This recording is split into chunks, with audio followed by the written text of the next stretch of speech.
nuts. There's a lot of nutrients in that. The white of the watermelon has a ton of nutrients in it. I think there's more potassium in the white of the watermelon. My favorite is strawberries. Why do we cut off the tops of strawberries? There's no reason. And in fact, there's no reason? There's no reason. No. Cue music. Places, everybody places. We're starting in 3, 2. Welcome to the Autoimmune Hour, where we look at the rise of autoimmune disorders. I've brought together top experts that range from doctors, specialists, nutritionists, researchers, and even those recovering from autoimmune to bring you the latest, most up-to-date information about autoimmunity and how to live your life uninterrupted. Thank you for joining us here on the Autoimmune Hour with Sharon Sayler. Always seek sound legal, medical, and or professional advice regarding any problems, conditions, and any of the recommendations you see, hear, or read here on the Autoimmune Hour, Understanding Autoimmune, and Life Interrupted Radio. Join the Autoimmune Hour's Courage Club. Sign up now at understandingautoimmune.com. Now, back to your host, Sharon Sayler. Welcome, everyone, to the Autoimmune Hour. I'm Sharon Sayler from SharonSayler.com and, of course, from UnderstandingAutoimmune.com, and we're closing in on 500 shows. So I'm really excited about that. You know what? I'm still trying to decide to do what for the 500th. So if you have any thoughts or comments, put them down in the comment section here and let me know, because I want to celebrate it, but I still haven't figured out how. So who knows? We'll get going. But we're going to celebrate tonight too, because we have a return guest. I just love her and what she does, and her name is Dr. Dana Cohen, and I'm going to zoom in really close. Sorry guys, I have to read her bio because it's pretty amazing and I don't want to lose any part of it, because Dr. Cohen has been practicing integrative medicine for over 25 years, and she's currently in private practice in Manhattan, nationally renowned internal and integrative medicine specialist. That's hard to say, Dr. Dana. Whose multidisciplinary approach has helped successfully treat thousands of patients. Dr. Cohen trained under the late Dr. Robert Atkins, author of the iconic Dr. Atkins' New Diet Revolution, as well as Dr. Ronald L. Hoffman, a pioneer in integrative medicine and founder of the Hoffman Center in New York. She has an amazing bio here. She's also the author of a book that we talked to her clear back in 2018, Quench. And that was just really wonderful. It was all about hydration. If you haven't had a chance to read it yet, I really found it groundbreaking for me, and understanding hydration was more than drinking a glass of water. And now she's back with a brand new book that we're going to talk about. So welcome back to the show, Dr. Dana. It's so good to see you. It's great to see you. Thank you so much for having me. Yeah, it's been too long, dear. I know I follow you on social media and everything, so I can see all the things you're up to, and it's very exciting. I know you have this brand new book out. That's exciting. I'm going to get the title right to it here, so let me bring that up too. It's called Fuel Up: Harness the Power of Your Blender and Cheat Your Way to Good Health. And Dr. Dana, you had me at the word cheat. Oh, I love it. I'll take it. Mission accomplished. Yeah, exactly. I think everybody knows that especially with my diet, I have been known to do really good for a long time, and then I don't know, something inside me just has to cheat. So Okay, so let's unpack that, because first of all, diets don't work. And what I've learned in my 28 years of practicing medicine is that diets don't work. And that makes me feel better, because I wondered why I kept failing at them. not only do they not work, they mess with our heads, because I'm somebody who worked for Dr. Atkins, and you're putting people on an Atkins diet or a keto diet or whatever you want to call it now. Yeah, it works for the short term. But then when you go off of it, you're yo-yoing, and the weight is coming and going. And if you're not doing it exactly right, then you're actually on a really unhealthy diet. So I know firsthand that diets don't work. And I want to just clarify the way that we use cheat cheat is not a bad word. Cheat is a really good word. Typically we think of cheating as, ooh, I'm cheating, I shouldn't be doing this. This is all good. It's all additive. So we want to teach people how to eat. If we can teach people how to eat normally and real food and good, clean, whole food, then I will have done my job.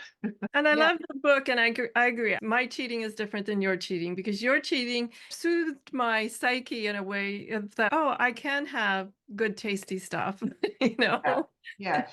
I'm going to use my husband as an example. He's allowed me to do this. So he knows one diet and one diet only, and that's an Atkins diet. That's all he knows. That's the only thing that ever works for him.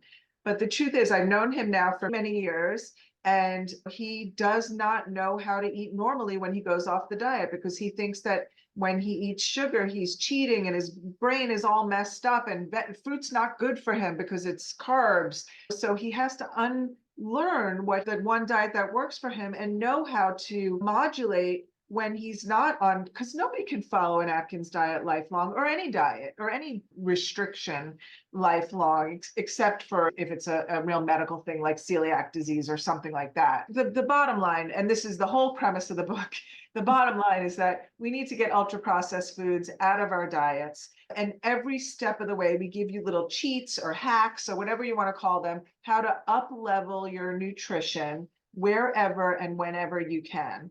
Because we're all going to have birthday cake at somebody's birthday. We're all going to have diet soda once in a blue moon, whatever it may be, it's going to happen. So if that happens, then how do we get back on track? How do we get, right now we're more than 50% ultra processed foods in all of our diets. How do we raise that percentage a little bit and have less ultra processed foods? We're going to all have some ultra processed foods in our diets, but how do we shift that so that our bodies are getting better nutrition and nutrients and real food as nature intended us to eat?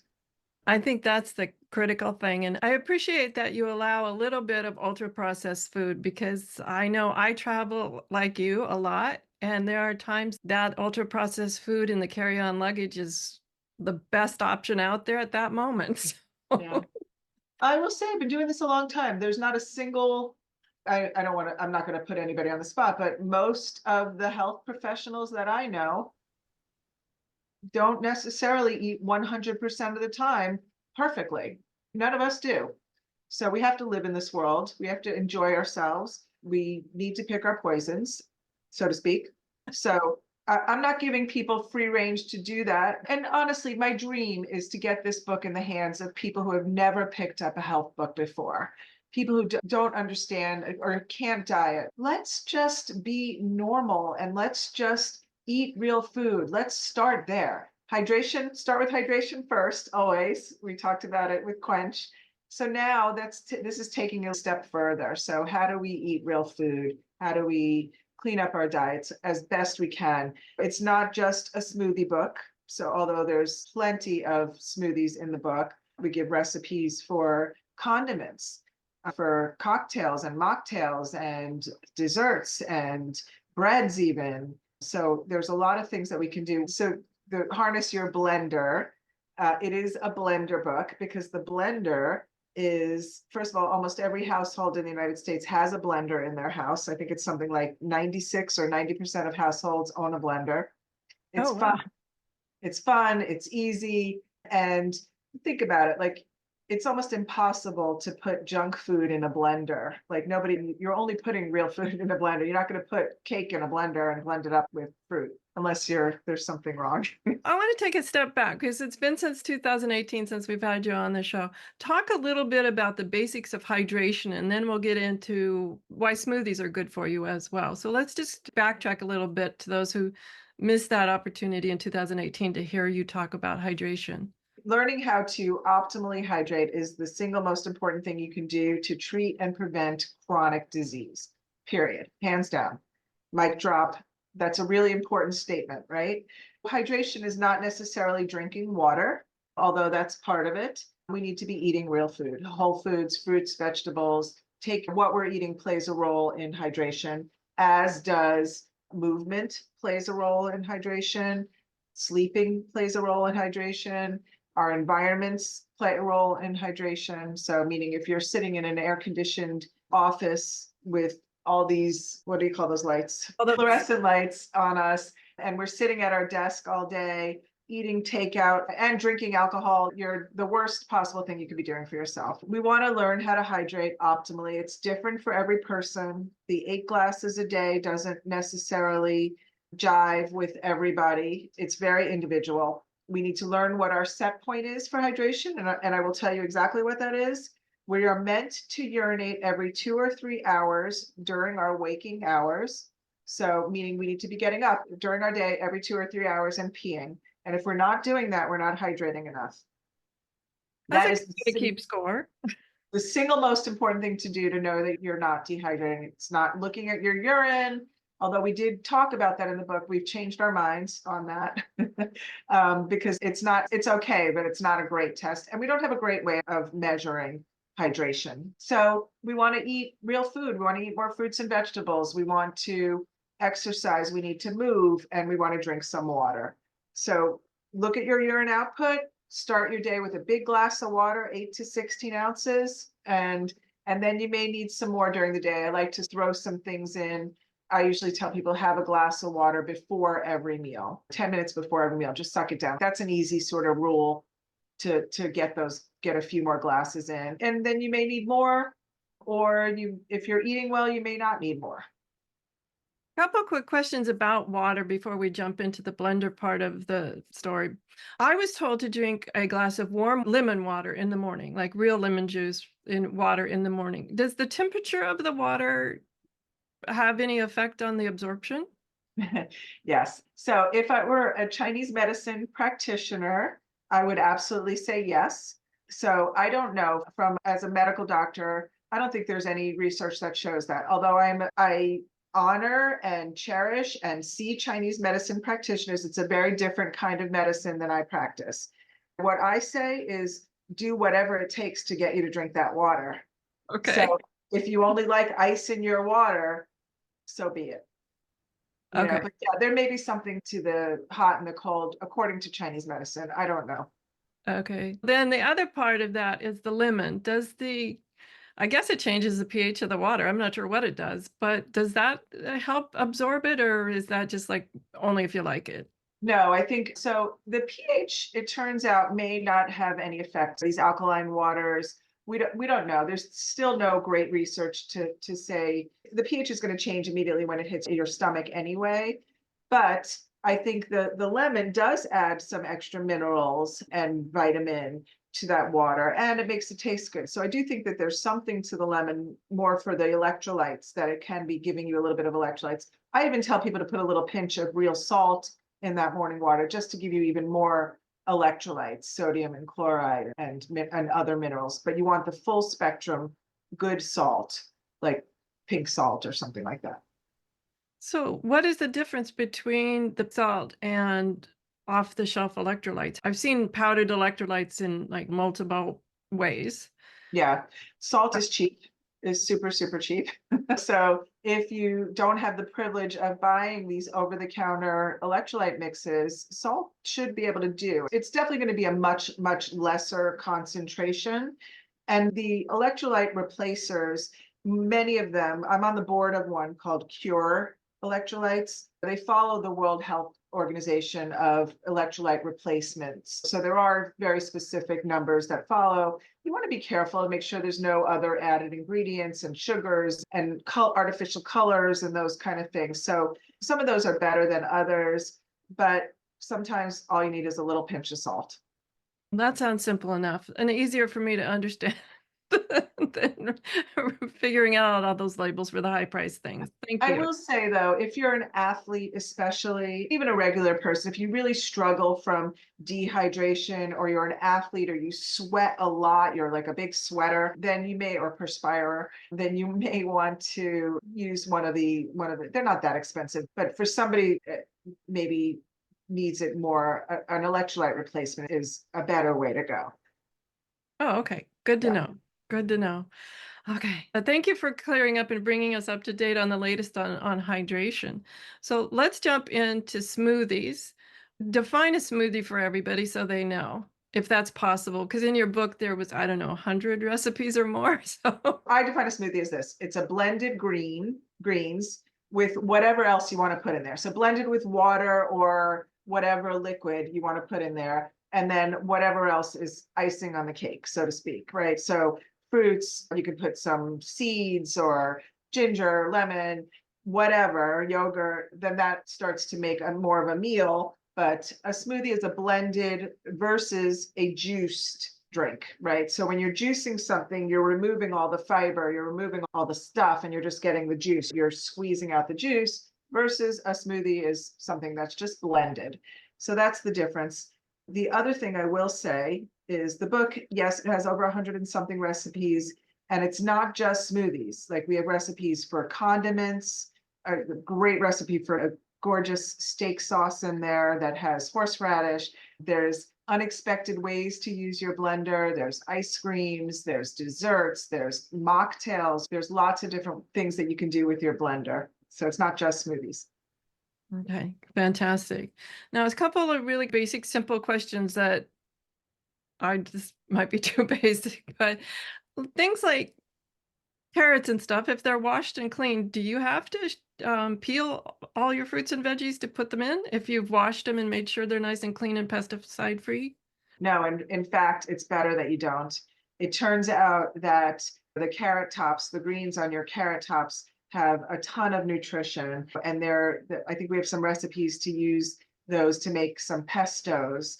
And the peel, so the peels on your ginger, even those little ginger, it's so hard to peel anyway. Don't Yeah. bother, throw it all in. It's not going to change the flavor of it, and you're getting more nutrients. It turns out that nature, that's where the nutrients lie, in the peels and the piths. So put some of the whites of if you're eating citrus fruit, eat some of that white stuff. There's a lot of nutrients in that. The white of the watermelon has a ton of nutrients in it. I think there's more potassium in the white of the watermelon. My favorite is strawberries. Why do we cut off the tops of strawberries? There's no reason. And in fact, There's no reason. there's no reason. No. I, I I guess because grandma always did. You're right. I have no idea. I've never tasted one. I don't know. Next time you get a strawberry, clean it really well, eat the whole thing. You do not taste the greens of the strawberry. And there's a ton of nutrients in there. And especially throw them in your blender because you definitely won't taste it then. But yeah, there's no reason. And we have another whole section on that. That's a cheat right there. That's one way to up level your nutrition. And it's a cheat in so many ways because it's not only cheating for nutrition, you're getting more nutrients, but less food waste, right? Less stuff that's going in our, hopefully, compost, but if not, it's going in our landfill. So a couple ways that's cheating. Beet greens are the tops of many of those things are usable, and we should be using them. And we give you some nice ways to use them in the book. I'm glad you do. I've tasted the watermelon white. I'm not sure what that is. I don't like the taste of it, but I imagine if you had it in there with a lot of other things, you'd get the nutrients without just it Yeah. tasting like the rind. Yeah, so if you're eating watermelon, sure, you want to just eat the nice, delicious sweet part. You should try to get a little white on there, but if you can't, so be it. But if you're making a watermelon blend, then throw that white in there. You won't taste, it's all going to be sweetened from the other part of the watermelon. You won't taste it. But yeah, I No, hear I you. like that. I like that idea. Like Yeah. because I've always known like the part right under an apple, you shouldn't peel because that's where all the good stuff is. And yet so many times to put in a pie or something, you end up peeling it. So I love that idea that you get all the good parts without that sort of to me, I don't know, like a watermelon and an orange, that white part is always tastes a little more sour than the rest. Yeah, it's not as sweet as the watermelon for sure. Yeah. So as you were going through this, what was one of your favorites?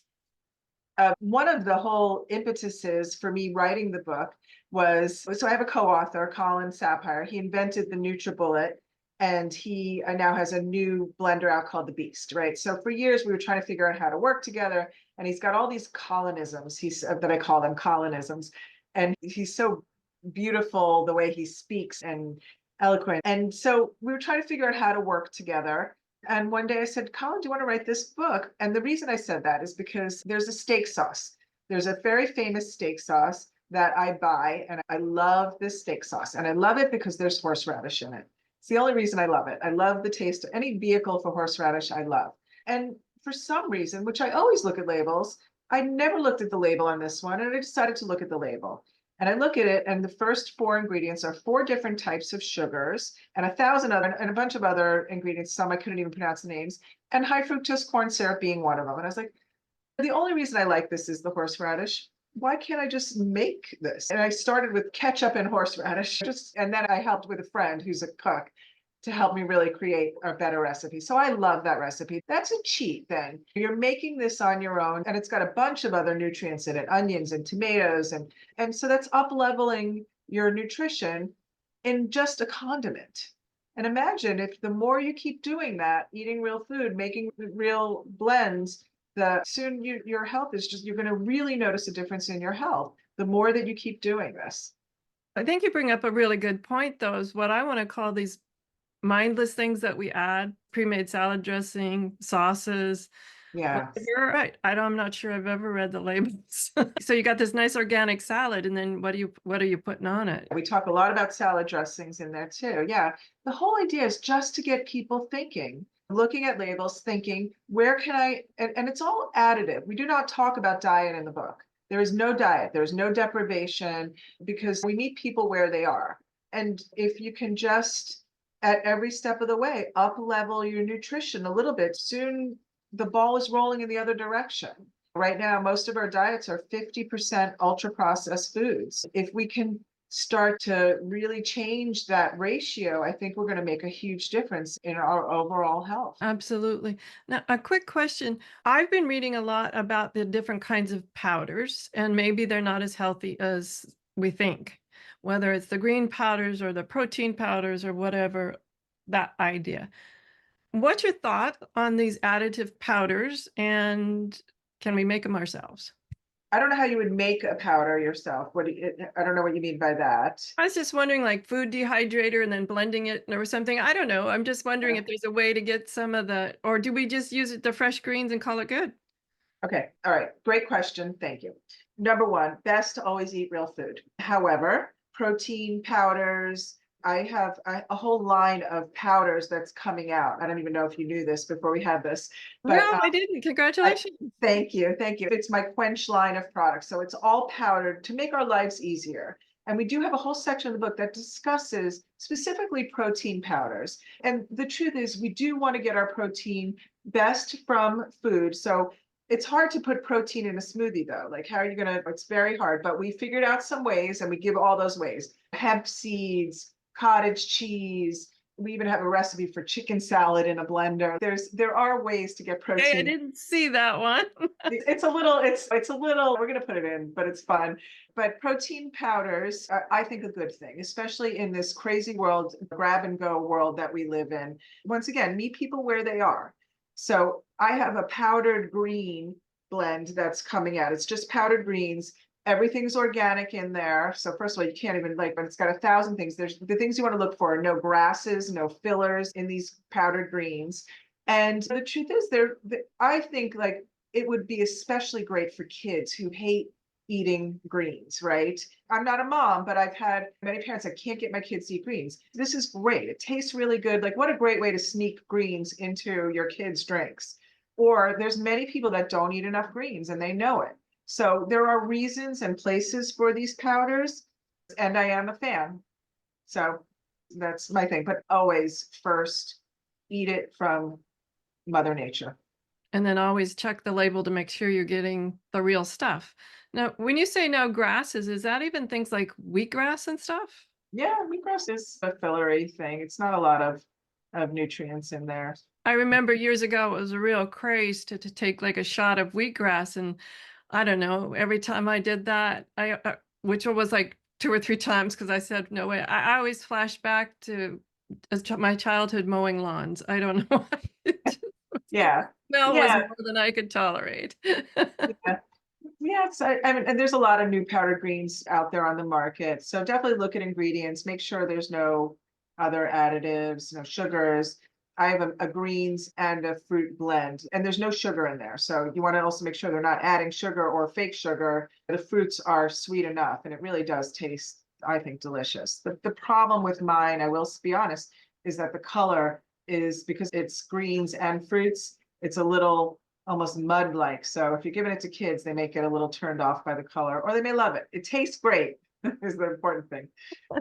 You could always put it in one of those glasses or those mugs Cover it up. that's got a opaque color. Exactly. Cover it up. And a straw so they don't know what it is. Yeah, So as we go about our day, we're not talking about replacing all our meals with this, right? This isn't like absolutely. just going liquid diet.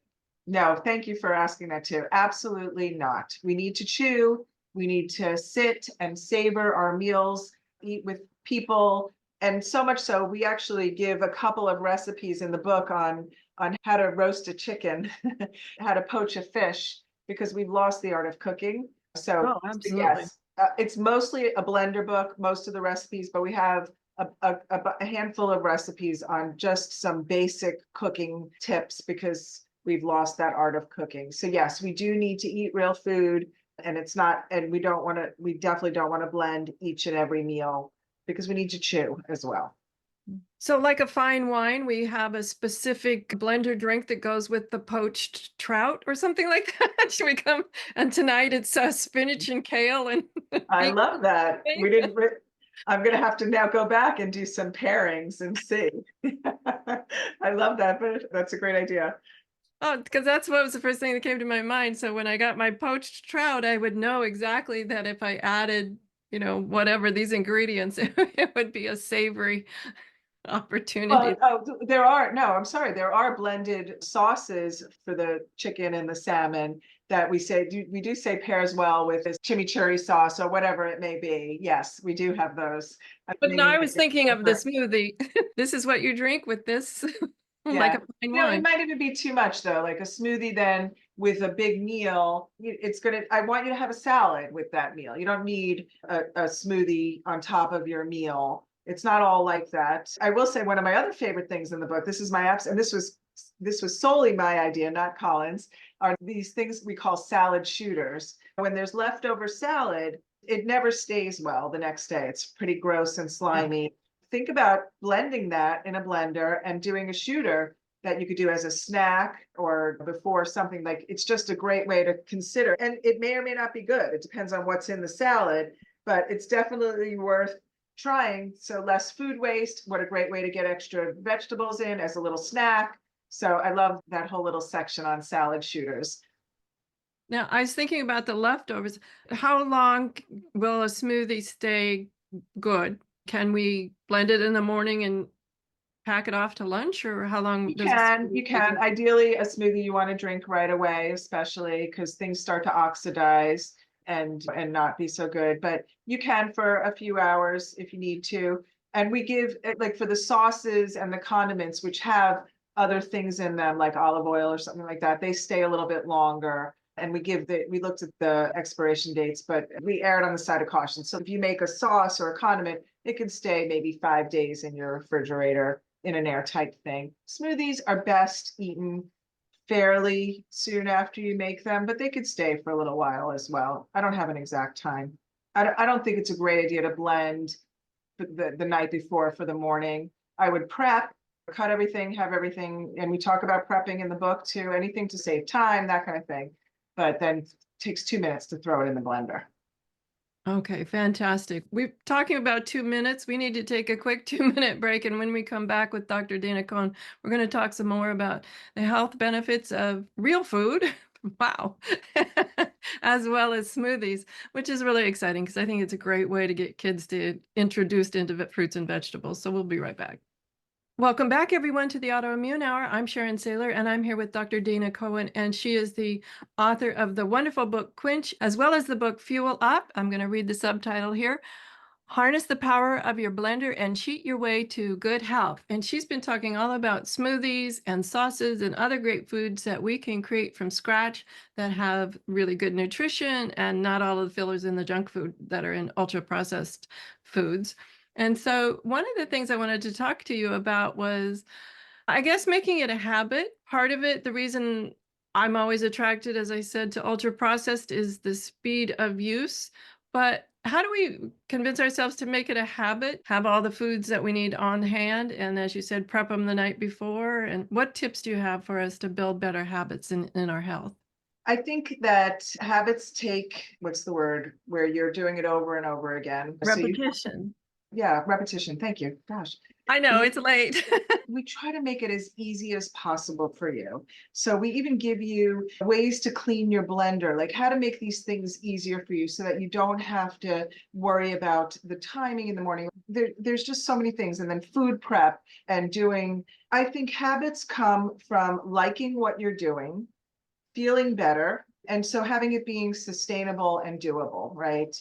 And really understanding then why ultra processed foods aren't good for us. I'm going to just give you a real example. We wrote this in the book of my life of using something of how I quit smoking cigarettes because I was a smoker. I was a smoker since I was a teenager. And I smoked for a very long time. And I quit smoking when I was probably in my late 30s. So I smoked for close to 20 years. And I saw a psychologist who specialized in something called harm reduction. Are you familiar with that term? I think I know what it means, but what's your definition? The harm reduction psychotherapy, it's actually a wave of how therapists are working towards with drug addiction and alcohol addiction and substance abuse.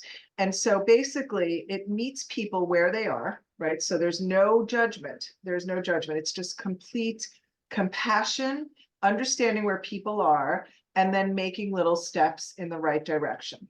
So for me, when I went to this therapist, I told him that I was a smoker. I was a holistic doctor, and I felt my self-esteem was this big with every cigarette that I smoked. And he said to me, imagine if you lived in France. This would be a non-issue. Everybody smokes in France. This wouldn't even be an issue, like for the self-esteem part. But he said, what's your favorite cigarette of the day? I was like, oh, it's the one after dinner. I want you to go home. I want you to enjoy that cigarette. And so basically he took the self-esteem off my shoulders. And within 2 weeks, I quit smoking. And it's very interesting how our minds work. And that is just a very simple kind of thing. We don't even go into that in depth, but we talk about harm reduction and meeting people where they are. And we have to stop judging ourselves. Yes, we have to stop judging others, but stop beating ourselves up. I think I said this earlier too. The book, there's no diet, there's no deprivation, right? We're all going to eat some ultra processed foods, right? So the idea is once we start just planting that seed, how can I up level this meal? What can I do better? It starts to always become thought. Like even me, even in writing this book, I now look at labels even more closely. And this is something I've been doing my whole career and saying, I don't really need that. I don't need that. There was a yogurt that I really liked. I started getting a better yogurt that has less ingredients. It takes education, it takes compassion, and it takes repetition. I liked your idea of harm reduction. My guilty pleasure is sugar. And just the idea. Thank you for, like most people, yes. And just the idea, I like that idea of what is my favorite time to have a bite of something that's sweet. For me, it's after dinner too. I can go the entire day of work, but something about a little treat after dinner and before bed, I don't know. It's like a comfort thing. And I love that idea. Okay. And if that's your thing, start playing around with some better choices of what that treat is going to be. Rather it be some, I don't know, Twizzlers or something. Now maybe consider making something better or healthier and seeing if that does it and working at what can be a better choice, how to up level that. Well, what I think I'll do is make mini shooters of some of your sweeter, like the citrus smoothies in there. Yeah. And you do have ice cream you have ice cream recipes in there too. You have desserts in there too. Yeah. Yeah. There's a lot you can do. That's the thing. You have to make an effort. It does take a little bit of effort too. So it's putting some thought. I'm sure if you Google healthy sweet treats, you're going to find 1,000 recipes of something like, oh, you know what? That sounds great. Let me try that. It doesn't have to be a blender thing, but it's just thinking about it and putting a little bit of action towards it. I'm going to go tangential on you for really quick though. What about alternative sugars? I've read so much about they're all bad, and then some people say, oh, but this one's okay. So what about alternative sugars? When you say alternative sugars, so I'm going to just name brands: Sweet and Low, Equal, Saccharin, Splenda. Those need to go. They're not good for us, and they mess up our microbiomes. I think that there's enough research that I can say that. As far as other sugar substitutes, stevia is good. Lohan or monk fruit is good. And then there's a newer one called allulose, which is really proving to be almost even healthier, like it may improve blood sugar. And that was a small study that was done. So there's some interesting research, but allulose, as far as I'm concerned, tastes incredible. It tastes just like sugar, and it's widely available now. I don't know if it's in the grocery stores, but it's easily gotten. And then there's also maple syrup and honey. Those are better choices than table sugar. I'm a honey fan. I'm glad you bring that up. What amazed me when I go to Europe, how multiple varieties of honey there are, like from the blackberry plant to the raspberry plant to whatever. It's amazing. I love honeys. And only recently now at my farmer's market did I meet a beekeeper who has probably a dozen varieties of honey. And what Yeah. surprises me about honey is that the depth of multiple flavors. I love to cook now with honey because it's sometimes it tastes savory and other times it's very sweet depending on how the bees produced it. But So interesting. Yeah, I'm yeah, I'm gonna not a big fan of honey. that would be a really nice thing. You know how they have like olive oil tastings now? Like you could do, like, instead of wine tastings, you could do an olive oil tasting. I bet there's like honey tastings now you could do, which would be nice. You I go mean, to my local farmer's market, he actually has little sticks and he'll tell you, he'll say, what kind of foods do you like? And he'll like the wine, he'll go, this will pair with okay. that. Oh, I love it. I think that's fantastic. I love that idea. I think Oh, that's, talking about olive oil, we have just about an hour from my home, we have an olive farmer, I guess they're called. I don't know yeah, what they're called. And he has an old stone grinding oil thing. And so every October, November, you can go down to his farm and they'll be making the olive oil from their summer stock. And I had never tasted fresh olive oil like right after. yeah. Wow, talk about polyphenols. Yes. Yes. So great. So great. I did an olive oil tasting when I was in Italy, and it was an incredible experience. Like it's when, and for anybody who's never had really good fresh olive oil, it's so different. It's so fresh and vibrant and bright and almost bitter too. Sometimes you feel those polyphenols doing their work. Yeah. He was great. Like I forget the particular kind of olive, but he said you get this little paper cup worth like a little dab, and he said, "Now throw it all the way back."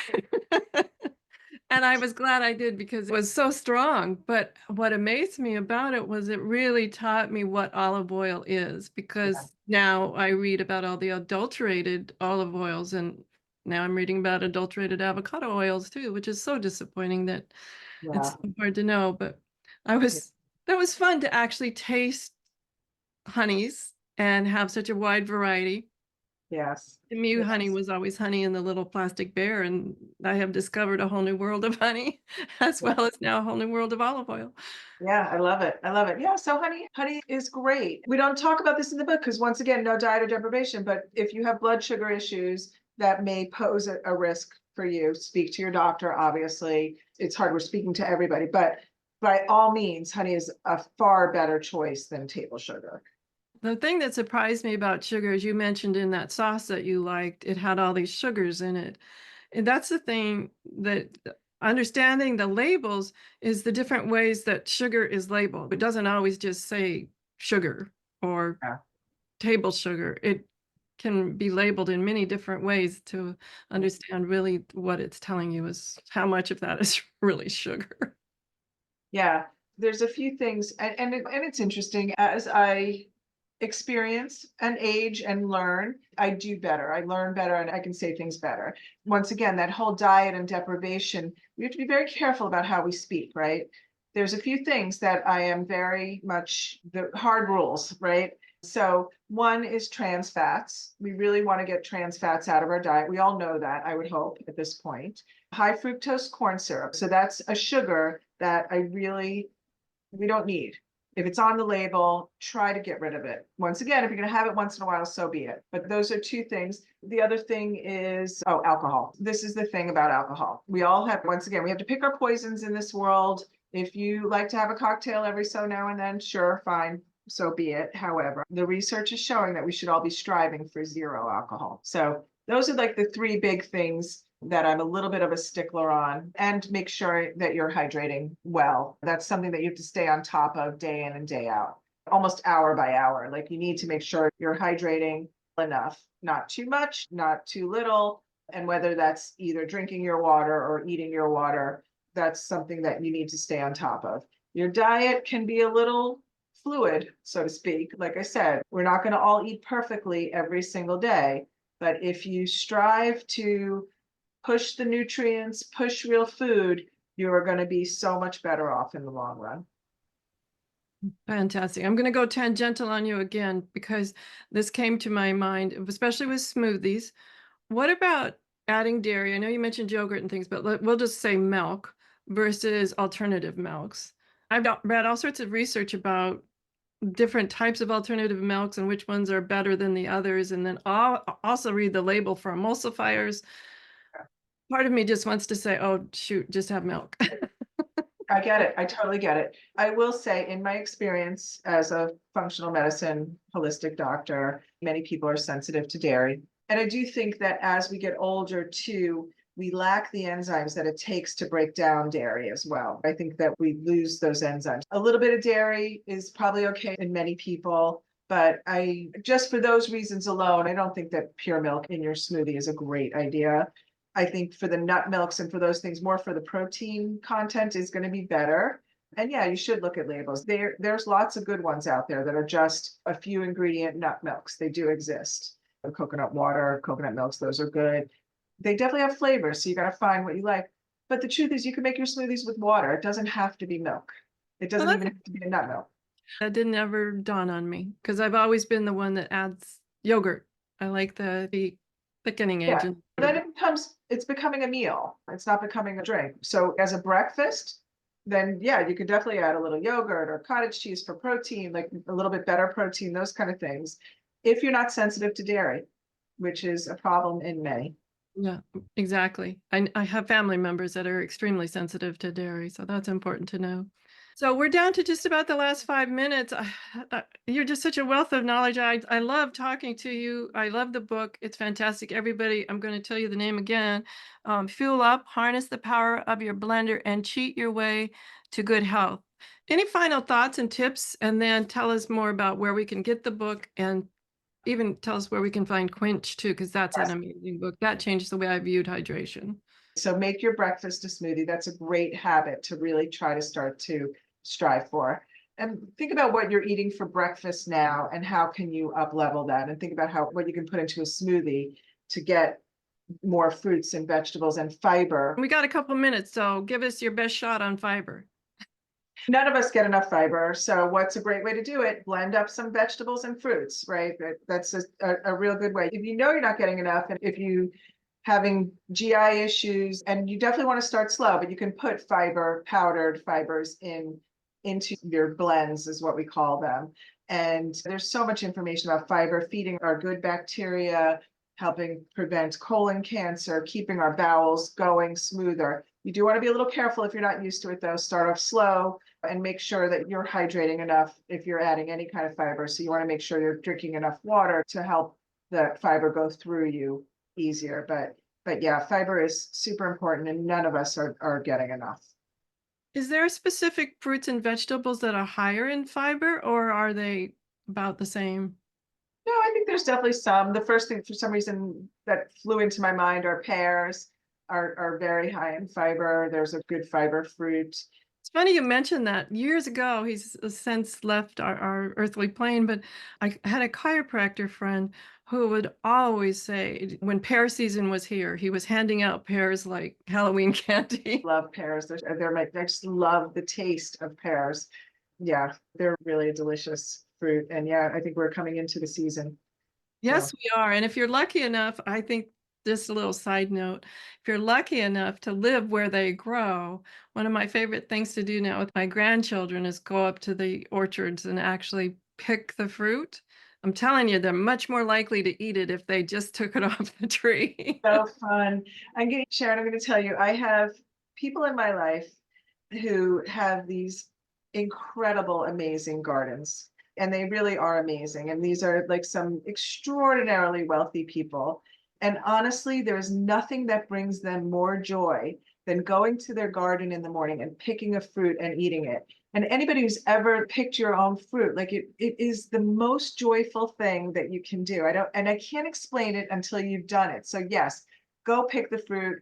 If you can grow one fruit thing. I lived in the city. I lived in Astoria. I had a blueberry bush on my terrace. And it was the greatest thing in the world to pull off a few blueberries in the morning and eat it. So if you can't do that, you could, an on over the counter herb garden is so satisfying and fun. But yes, you're exactly right. I have a dear friend who lives what I'll call in a food desert, and came up here and went apple picking with us one fall. And now he says I've ruined him because he's become an apple snob. And so Love it. I Love said, yeah. So when he goes and finds apples in his location, he said they're never the same. And I'm like, what? You'll just have to come back up here during apple season. Yes. Yes. Yeah. Well, Dana, it's always a pleasure to see you. I'm so excited for your new book. It's called Fuel Up, everyone. It's a great book, and it's not just about smoothies, as Dr. Dana mentioned. It's got lots of great health ideas, and we can all do with fueling up our bodies better. I think that's the one thing that I have learned in this decade of doing this show is that food really is the quickest way to heal. Having the right foods and understanding diet and nutrition, that's really important. And you are always a wealth of information, my dear friend. And everyone, I had gotten a little pre-release copy, and I know the book is coming out October 6th. Is that right? Sorry, October 8th. October 8th. Okay, I was speeding it up, everyone, because it's a great book. Please pre-order her book if you would, because it really helps drive those algorithms to get this book up there to maybe, let's cross our fingers, number one. Absolutely, to help everyone fuel up and really up level your nutrition so you'll have your best life. Where's the best place to pre-order? Is that on your website? Amazon, just Amazon.com or Barnes and Noble. Okay. Anywhere, yes. If you go to my website, though, you'll get some free little gifts if you send your book number, your order number, that you'll have some recipes before you even get the book. So Dr. Dana Cohen, and follow me on Instagram at the same, at Dr. Dana Cohen. Oh, that's fantastic. And it's DrDanaCohen.com. Yes, perfect. Dr. Dana Cohen. So everyone, pre-order the book. Let's drive sales for her and get that book out there to the masses who need it, so everybody's can really enjoy long life and health and actually good food while we're in the process, enjoying what we're actually eating. So everyone, have a great week. Whatever your adventures, join me next week for another brand new episode. Enjoy. The information provided on the Autoimmune Hour, Understanding Autoimmune, and Life Interrupted Radio, including the websites understandingautoimmune.com and lifeinterruptedradio.com, plus social media, is for educational purposes only. What you read, hear, and see on the Autoimmune Hour, Understanding Autoimmune, and Life Interrupted Radio, and its websites, and other media outlets is based on experience only. The information should never be used for any legal, diagnostic, or treatment purposes.